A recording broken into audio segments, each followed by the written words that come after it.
I'll give Houston over. Houston, Columbia, read you loud and clear. How many? Mike 5, Mike. How did you go over? Let's say everything's going just swimmingly. Beautiful. Great. We're standing by for Eagle. Okay, Houston, come along. We copy out. Yeah, Flight controllers, we're off to a good start. Let's go. AOS left. Roger, AOS left. Houston Eagle, how do you read? 5 Eagle, we're standing by for your burn report, over. Roger, the burn was on fine. As soon as the Eagle reappears, things begin to go wrong.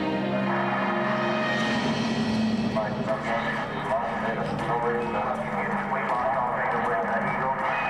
Radio communications break down. Eagle, Houston, did you call? Messages to Eagle must be relayed through Mike Collins aboard the command module Columbia. Throughout the crucial final checks, contact with the Eagle keeps dropping out. Don't lose that data. And Flight Director Gene Kranz inches closer to aborting the mission. Columbia, Houston, we lost Eagle again.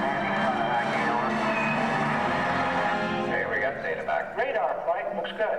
With the vital computer links temporarily holding, the moment of decision is now. Okay, all flight controllers, go to go for landing. Retro, go. Fido, go. Guide, go. Control, go. Telcom, go. GNC, go. Econ, go. Surgeon, go. Capcom, we're go for landing. Eagle, Houston, you're go for landing, over. Roger, go for landing.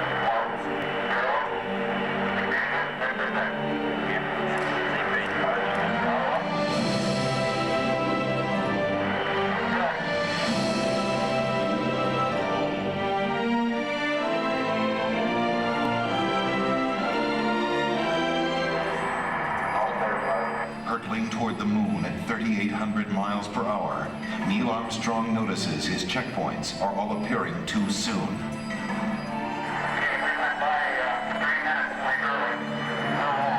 This means a serious navigation error. You think you're a little up long downrange? At these speeds, 3 seconds long means missing the safe landing zone by 3 miles. Eagle, Houston, we got data dropped out. Still looking good. Suddenly, the computer starts firing the maneuvering thrusters, jolting the ship back and forth. This has happened in simulations, but never this much, never this violent. The smooth descent is becoming a bumpy ride. Before that is fixed, Program alarm. a problem with the onboard computer. 1202 alarm. The astronauts have rehearsed for thousands of possible malfunctions, but not this one. It had been considered too unlikely. Seconds seem like hours as everyone struggles to remember the meaning of a 1202 program alarm. The deadline to safely aboard is vanishing fast. What is the reading on the 1202 program alarm? 1202 means the Eagle's onboard computer is overloading. This means Houston is blind, unable to make navigation corrections or interpret the data coming from Eagle's computer. Armstrong and Aldrin are on their own. Mission Control decides they can go ahead We're going that way. if the data link doesn't fail again. Roger, we're going that alarm. 1,000 feet, and Neil Armstrong can see that the computer is proposing to put them down at a dangerous place. That landing site is full of boulders. If they land there, they will never take off again. Okay, we're going. At 350 feet, Armstrong ignores his computer navigation and veers away from the rocky landing site with no time to explain to Mission Control. Okay, all flight controllers, hang tight. In Mission Control, everybody is stunned. At 300 feet, the Eagle has left its flight plan and taken off at full speed across the face of the moon. Eagle, Houston, it's descent to fuel. Monitor, over. 90 seconds of fuel remaining. Now less than 200 feet, and the Eagle is too low to safely abort back into orbit. They call this part of the flight plan Dead Man's Curve. No level, no level. All that's left for Mission Control is to read off the fuel remaining in seconds. 60 seconds. 60 seconds. The entire moon landing has come down to 2 men and 1 minute. Forward. 40 feet down, 2.5. And after 30 seconds. 30 seconds. Lights on. Down 2.5. Forward.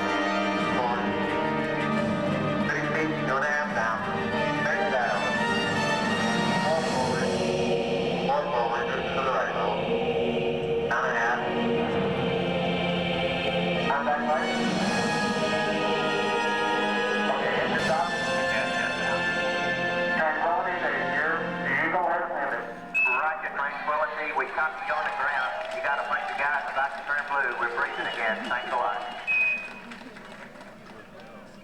We are one people with one history, watching our destiny unfold. It's one small step for man, one giant leap for mankind.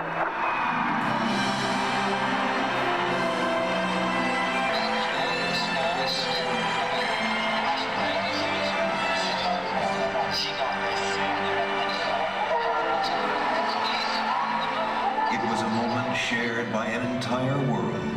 Dear men from the planet Earth, first set foot upon the earth. It came indeed for all mankind. With these first steps, mankind stood on the highest ground, and we saw our planet as our home port in the endless ocean of space. There was something which was surprising to me. It occurred as I was standing on the surface. Just after we had landed, I'd gone down, standing on the surface and looking at planet Earth for the first time, seeing the beauty, seeing the finiteness of it, the limits of it, and realizing what a shame it was that people were confronting each other on that planet without realizing what it was doing to the planet. It was a very emotional moment for me. I actually shed a couple of tears. Something totally unexpected for an engineer and fighter pilot to be crying up quietly up there on the moon. The first mission had stayed for only one day, but over the next 3.5 years, 5 more Apollo missions visited the moon, and with each one, we stayed longer, roamed further, and discovered more.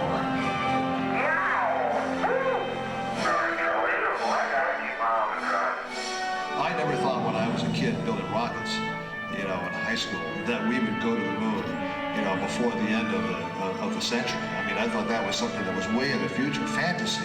I was rolling on the moon one day in a very month of December. How May?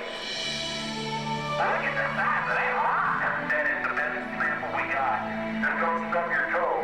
We have got to understand that as a people, we need to stretch. We need to reach beyond our grasp. We need to strive to do things that seem impossible, because in the accomplishment of them, we move society forward.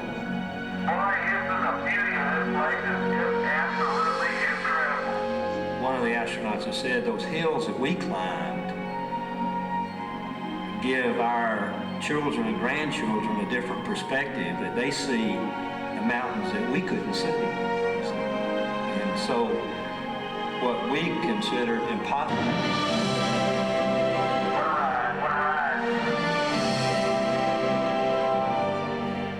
When I have a chance to talk to kids, I tell them, the first thing I tell them is to take the word impossible out of their vocabulary. Go to their teacher tomorrow morning and scratch it out in the dictionary. The word doesn't exist. If I can stand here and tell you that I lived on the moon, that I called the moon my home for 3 days, you tell me what is impossible in this day and age, much less. I like exploring things, inventing. I would like to go up there, find out what's really up there. I would like to be an astronaut. I'd like to be on a shuttle. I want to build a shuttle. Design rockets. Payload specialist. I'd be a ground controller. The thing that my mom can't understand is I'm terrified of heights, but I want to be an astronaut. There's so many things I'd love to do. I would explore, I'd look for everything. I would try to start a farm. Find alternate energy sources. You may be able to cure certain diseases. I want to go up on Mars and dance on it. Play basketball, but you can still be short, because then you could fly up in the air. Baseball and fearless. Hit the ball, you get a home run every time. There are a lot of things that could benefit mankind that we, because of science, we simply cannot do on Earth. It's such a big universe, and it's kind of strange to think that just this one tiny planet. Our moons, and find out more about how stars are working, and it makes me feel like it's trying to tell me something. What's it trying to tell you? That you belong up there with them. The Apollo program ended in December of 1972, but our journey into space is just beginning. I'm Neil Armstrong. The future of space travel is being written right now in the dreams and imaginations of a new generation. Perhaps that's the greatest legacy of Apollo.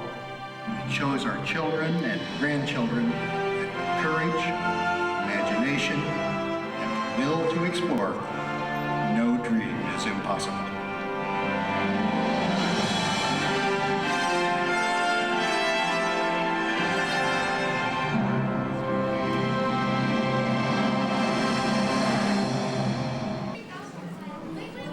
Weird colors in here.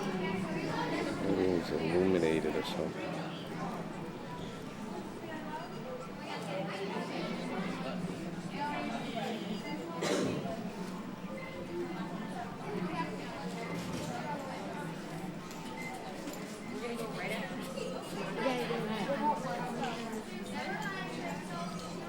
Look at the color differences. Oh.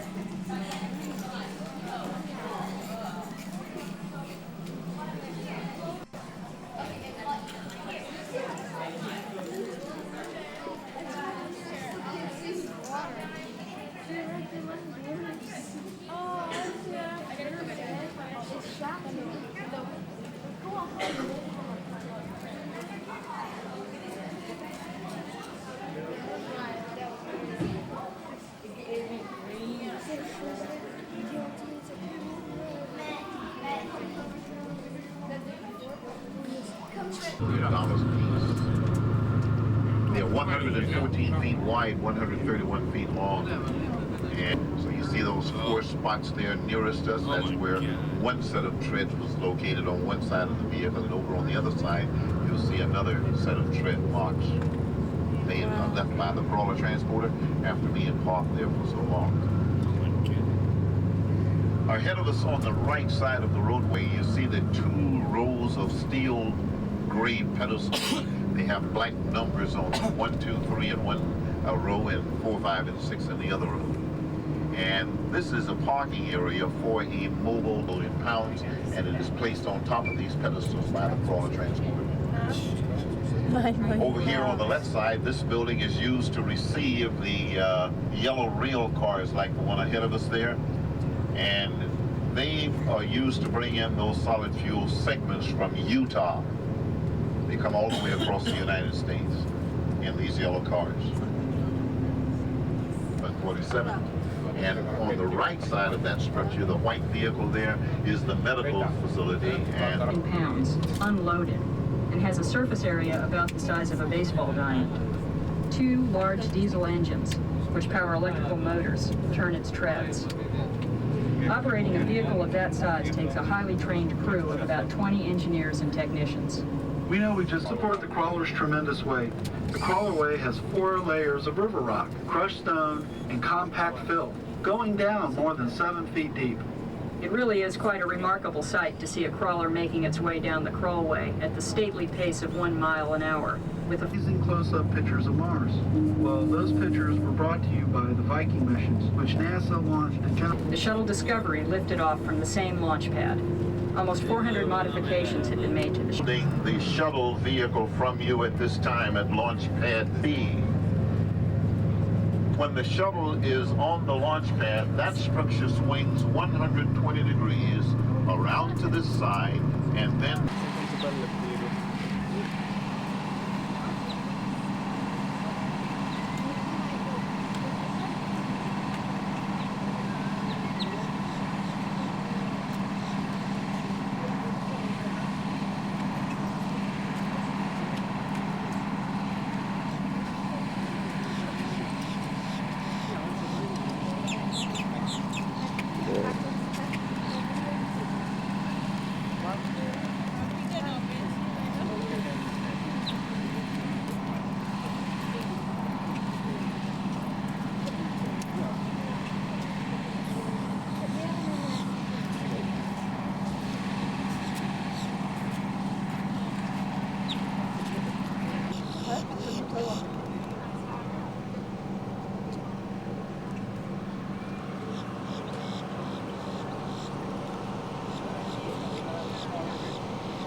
that's the launch pad for the 19th of November.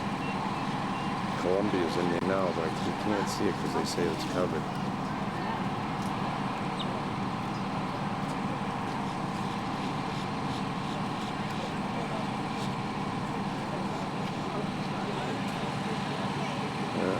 Weird, huh?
Stay right there, ladies. Look over here. We're going to get you in the right water.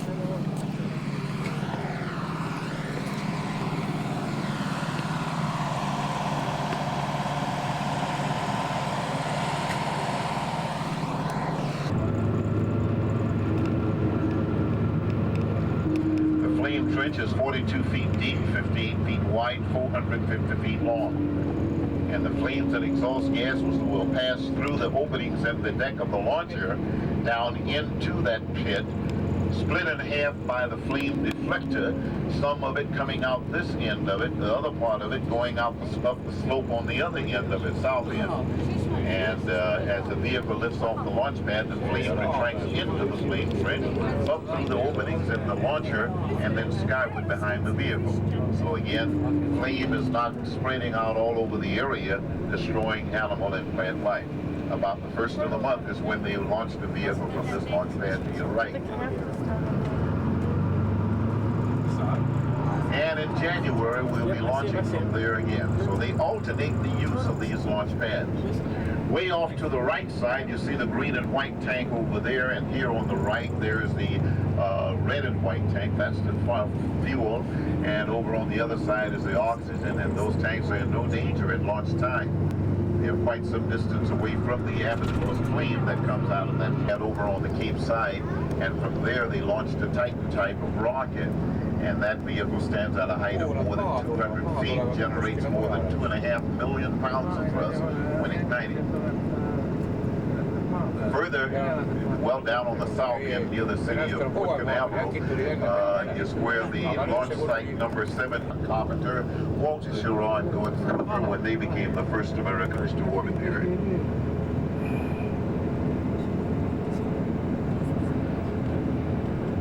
Under the launch pad ahead, you can see those compartments with the white tanks inside. That's where they store the gases that is needed for the pressurization and purging of the fuel lines and fuel tanks of the space vehicle. No flame comes out past those tanks. And on the top side, above those tanks, on the concrete, you can see those gray and black pedestals up there, black numbers, black bands around them. On top of those pedestals is where that launching platform will be set down by the crawler transporter. The crawler transporter carrying that launching platform, approaching those pedestals, will elevate the structure above them. Remember, they are 22 feet high. And the crawler transporter will drive in between the two rows of steel pedestals, reaching the right location. It will stop and then lower that launcher down onto the top of those pedestals. It's about 8 to 10 inches thick. But further ahead, the gravel is an average of about 6 inches in thickness. Underneath the gravel, there is 6 inches of asphalt, and under the asphalt, the transporter is 114 feet wide, so it operates on both lanes of gravel. The mobile launcher, that when they're going toward the launch pad, they use that one. And when they're going in the opposite direction, they use one at the other end.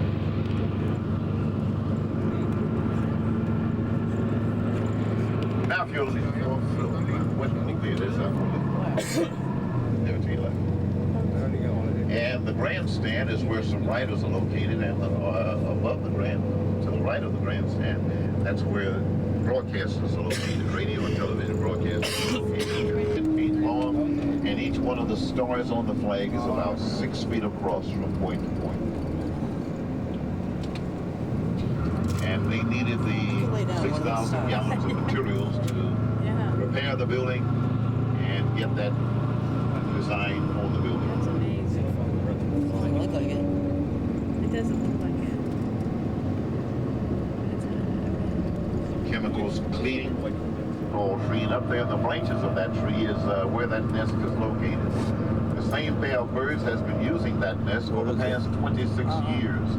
Each year they have come back and added more to the nest, and each year young birds. In the next two power poles ahead of us there, the tall tree in the background is where that nest is located. I don't see it. There's a... Right there, right there. To the right. This one, right in. Through this clearing, over in the tree on the other side. Up Right there, there. Over there. That's it. The nesting season is just now beginning, and by the end of December, the young birds will be hatched. And by the end of April, they'll be flying, hunting, taking care of themselves, ready to leave the area.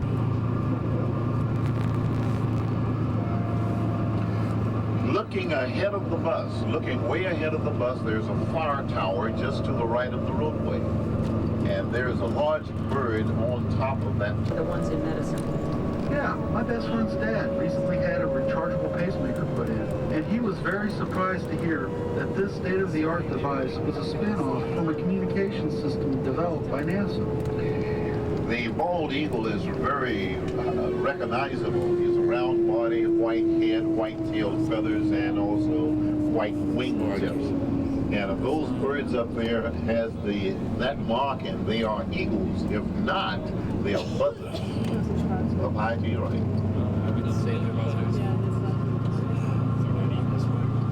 Welcome to Kennedy Space Center. With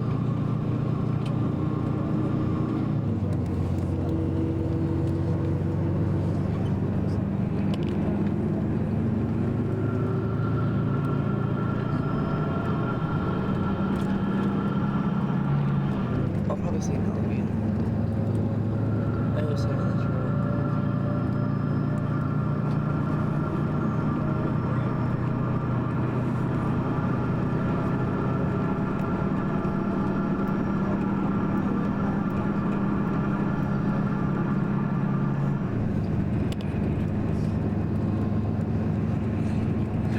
To the right side and also to the left, you can see a bit of the 3,000 acres of citrus groves located here on the center. The groves belong to the government. They are leased to people who is in the citrus farming business. These people maintain the groves and they pay the government.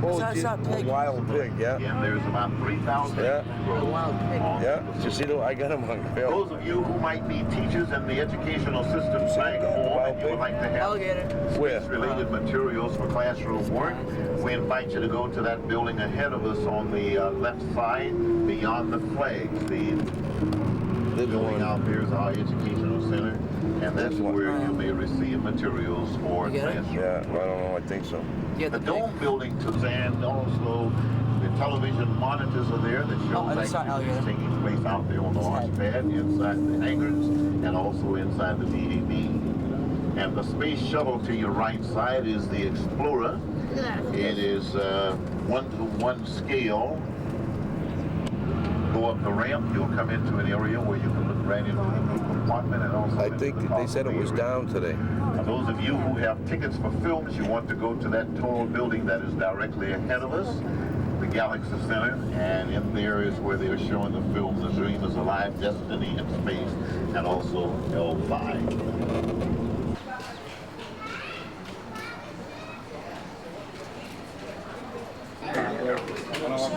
Inside the shuttle.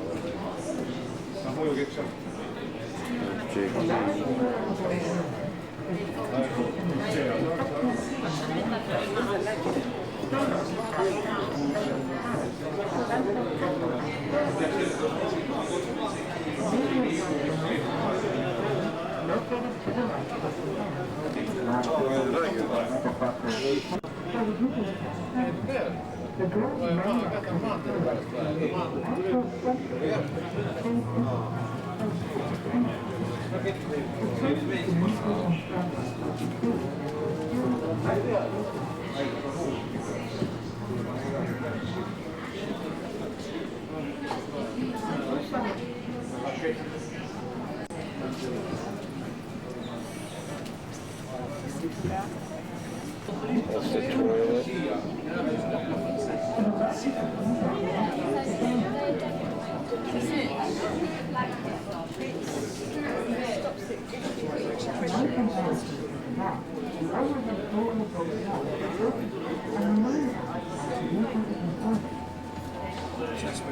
That's where the bathrooms come into the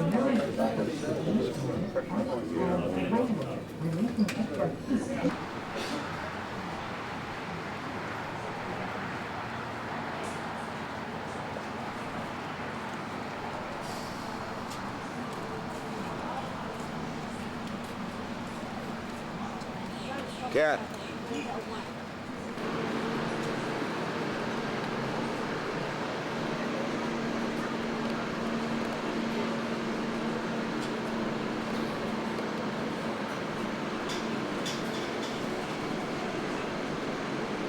I don't know what those tiles say.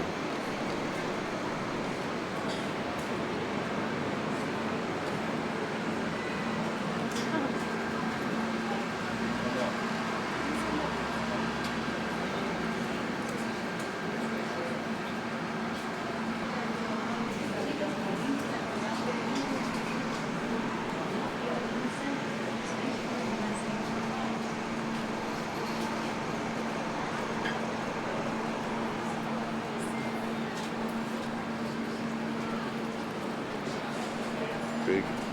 Commander and pilot. Okay, these two are DPC, verify. These two are open, verify. Check. Okay, I'm going on. Waiting for 2 minutes. This is where the two would sit at the control panels during launch, landing, and special maneuvers. The commander would sit in the left-hand chair, and the pilot would sit to his right. Houston, energy, ground track, and nav are all go. I missed both of them. The space shuttle re-enters the atmosphere at approximately 17,000 miles per hour. It reduces its speed in a series of S-turns as it glides toward the Earth.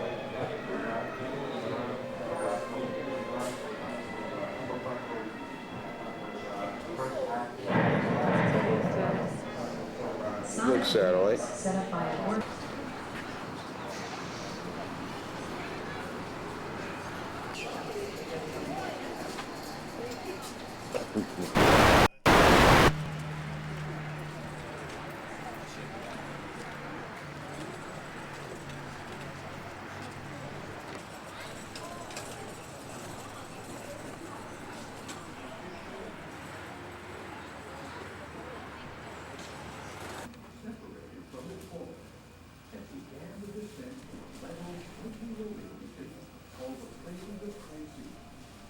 Very electro fire will be easy to ensure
Kids are tired. It's time to go home. This was a fantastic trip. I think we're gonna go to the educational and get some papers.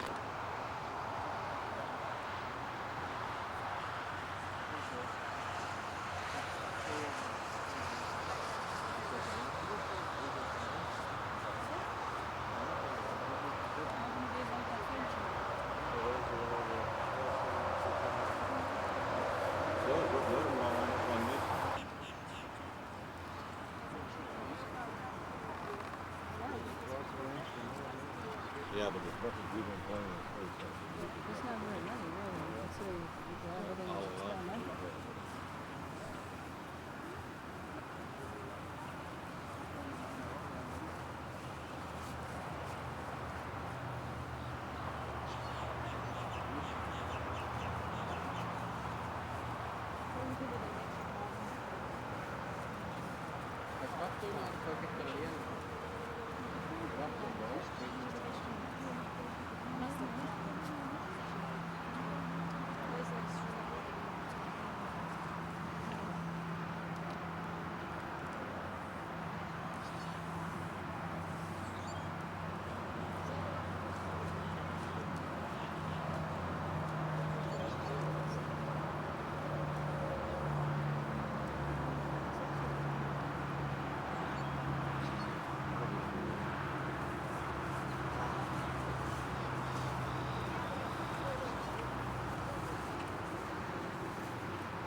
Titan.